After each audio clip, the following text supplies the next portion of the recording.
Alright guys, we're back, and this is another one of the videos where we're out foraging things. Yes, you can see there's still snow on the ground. It is mid-April. I think it's the 23rd? I don't know. 23rd April we'll call it. And what we're looking for today is winter cottonwood buds. And we're going to turn this into a salve. We'll show you here in a little bit. So, Sarah's going to work around this area, and I'm going to go that way. We're going to clean as much off this tree as we can because this tree is dead. As you can see over yonder, it broke off from that winter storm that we had. And that tree is not small. I will work my way out there so you can see how big it is. All right, let's get to picking. Okay. Cottonwood trees are a fast-growing deciduous tree belonging to the willow family. The name comes from the fluffy cotton-like seed pod that the female trees produce. Salves and balms are traditionally made out of the buds, which are rich in resin and produce an amazing smell. Cottonwood trees do grow quite large. As you can see, I'm out by it, and it is quite wider than I am. This tree, before falling, was around 100 foot tall, and we do have a few others in the area that are that size, as you can see. Cottonwood salve, also known as Balm of Gilead, has been used for centuries to treat minor cuts, scrapes, burns, and other skin issues. It is also cooling and soothing. It has also been found to lower fevers, help reduce inflammation, and ease joint pain, as well as sore muscles. The sticky resin has also been used as glue in the past. Now mind you everybody, I am not a doctor. I have just studied herbology for most of my life. Always do small testing to make sure your body will be okay to use these things, as some people may have allergic reactions to it.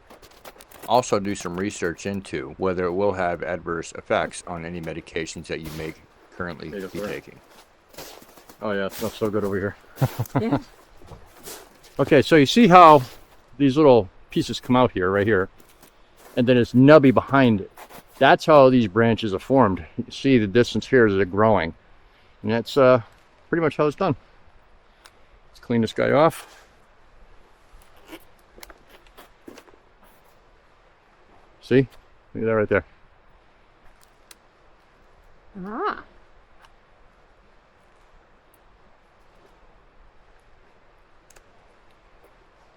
Awesome. I'm taking that whole branch right there. Oh, because the whole thing's covered with the sap right there. Yes, it is. Oh my. And as we get a little closer to spring, full-blown spring, more of these will start putting out more, so we'll gather more. All right. Oh no. There we go. All right, we're turning you guys off so we can get back to the cabin. All right, so we're back inside.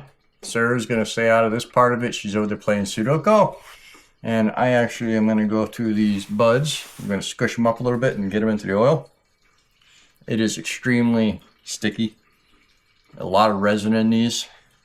So, just kind of want to break them up a little bit. At least that's how I do it. Oh my god, yeah, this is really sticky. And what we're going to do is once we have these in here, we've got a double boiler going. Homemade double boiler, that is. Cannot find our regular setup, so we're improvising. Let me get this going here. We're going to fast forward it, and you'll see here in a few minutes what we're doing. This first batch we're doing here is done with coconut oil. Coconut oil does make a good carrier. However, you do get that coconutty smell. Today in this video, we're going to make one batch with coconut oil and then one batch with vegetable shortening.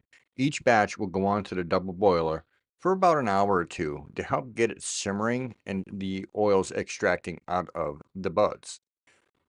Once they're done, we'll put them into the jars. In the case of the coconut oil, we're putting it back into the coconut oil jar, where both oils will start absorbing more and more of the resin.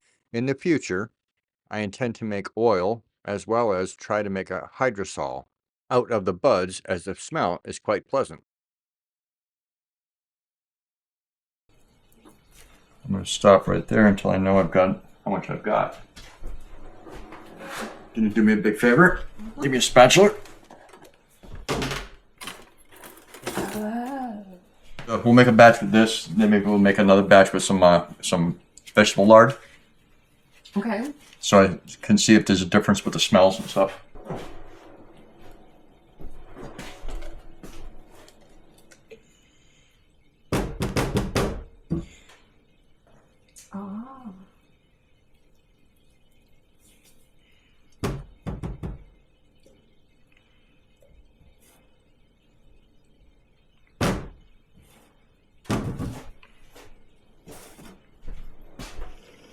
This is our Mickey Mouse Sal double boiler.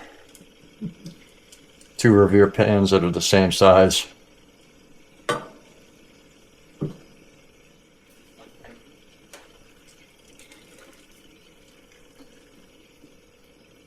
And I am using unrefined virgin coconut oil.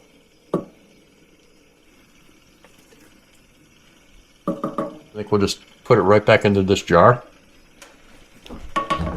Make it easier. Alright, so as you can see, it's going. It's going to take a little while for that coconut oil to break down and liquefy. And then we'll have it simmer on here for probably a couple hours. So we'll check back in a little bit. Alright, so we off camera went and did one with Crisco due to it not having any kind of smell to it. Because I did notice the coconut one had a little bit more smell than it.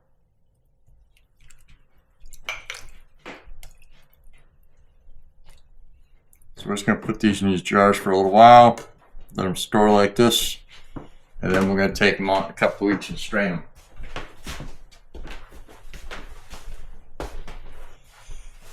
them.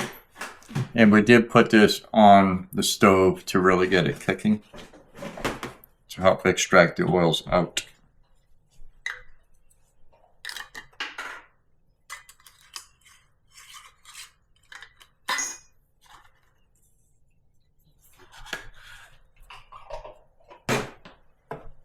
Again, I did not strain these because I wanted them to remain inside of the oil or lard to help absorb more of the beneficial properties of the oily resin. This process is mostly to get the oils extracted out from the cottonwood buds. Might only need like 1 or 2.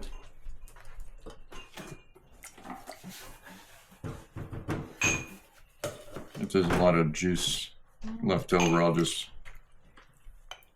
put it in a jar and I can use it.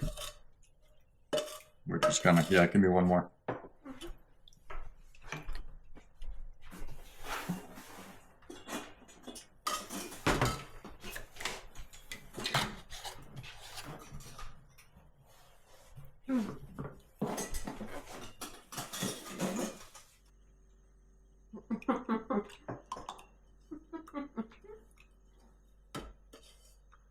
Zuby's helping. Huh? Zuby is helping. Zuby thinks it's food. And guys, be ready. It's gonna make a mess out of your pans. So, Sarah knows it. I'll clean that later. Maybe. Well, soak it. Yeah, she'll soak it for me, but I'll wind up scrubbing it out. I had to do it earlier for the other one too, so. So a couple weeks back, you guys remember a video that we did. We talked about avocado spray, and we also made the Usnea tincture. So today we're going to bottle those up. We have our little spritzy bottles.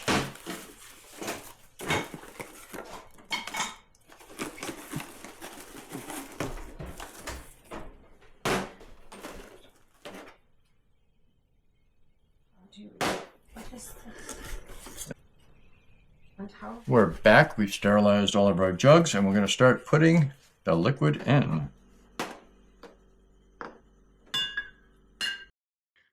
Now, studies on the avocado pit has shown that it does have some anti-inflammatory properties.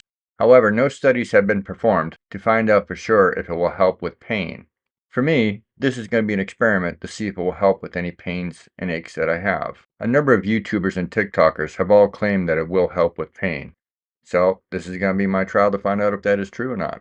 The only differences between what I'm doing and what these other people have done is they used 91% rubbing alcohol, and I'm using 151 Everclear. I'm not a fan of the smell of rubbing alcohol. That's why I went with the 151 Everclear. I did go a little overboard, and I put 2 avocado pits in there, all grated up.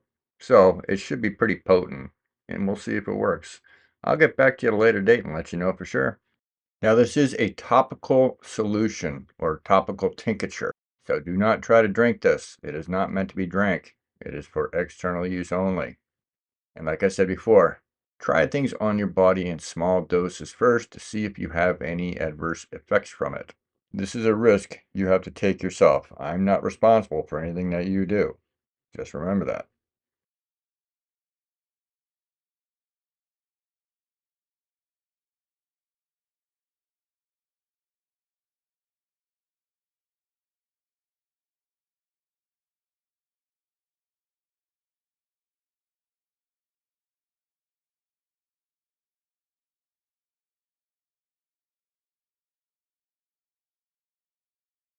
All right, we'll be back later. All right, and now it's time to do the Usnea. And we're going to do it into this glass bowl because there's a lot of Usnea in here. Boy, it looks like honey. That's how dark it is. So we went a little overkill on the Usnea and how much we put in there. But it's not going to hurt anything.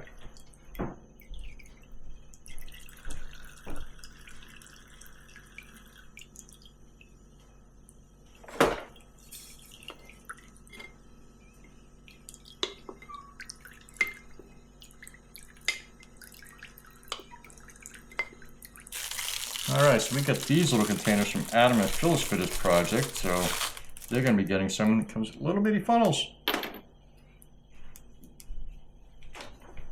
And I need to find something to dip in there. Yep.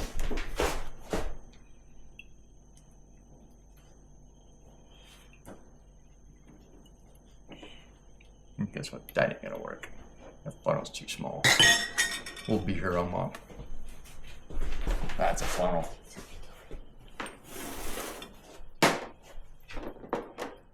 Uh-oh, that's too much of a funnel. Can you get the other one for me? It's in the sink. Gonna need to be washed. We know this one fits. Can you bring me over a paper towel and just set it down so I can set the stuff on it as I'm finishing? They're over here. Yes.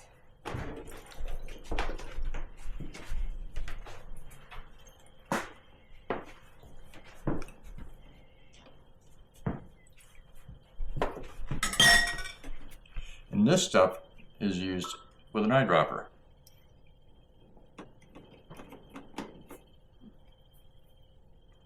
And we'll show you how to do that afterwards. Usnea, like a lot of the other herbal plants that you're going to hear us talking about, can be used in multiple different ways, from making tinctures to oil extracts to just using the herb as it is. In the case of the Usnea, this time around we made an alcohol tincture. In the past, Native Americans have traditionally used Usnea to treat sore throat, sinus infections, or sinus issues, and urinary and reproductive system problems. Some of Usnea's other benefits are that it is anti-inflammatory, anti-tumor, antioxidant, antiviral, and has also been used as an antibiotic. All right, so how do you take this tincture? Just gonna undo the bottle, give it a squeeze, pull it up. Don't need a whole bottle in it, maybe about a quarter to a third of it. Right under the tongue, and that's it. It has a earthy taste to it, not horrible.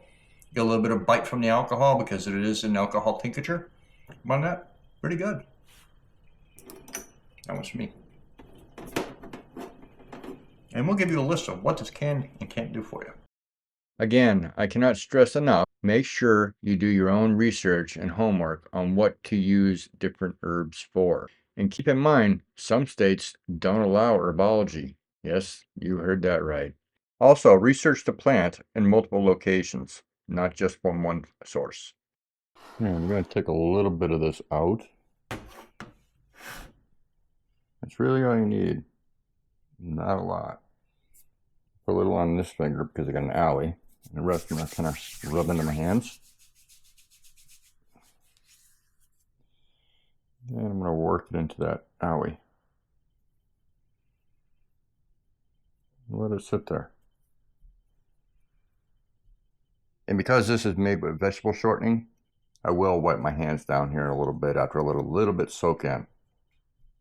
As spring progresses and summer arrives, you'll find Sarah and I outside foraging for more and different items than you guys have seen in the past. We're going to bring everybody a lot of different herbs and a lot of different plants that we have in our area this year. In future videos, we'll be talking about different books and websites on where to get good information on different plants. as well as websites to get different herb supplies from. As a lot of you know, I owned a tea, herb, and spice shop for a number of years back in Florida, and I want to be able to share my knowledge that I have with all of you on how to make yourself healthy using natural remedies. So until the next video, y'all have a great day, and we'll see you in the next video. Bye for now.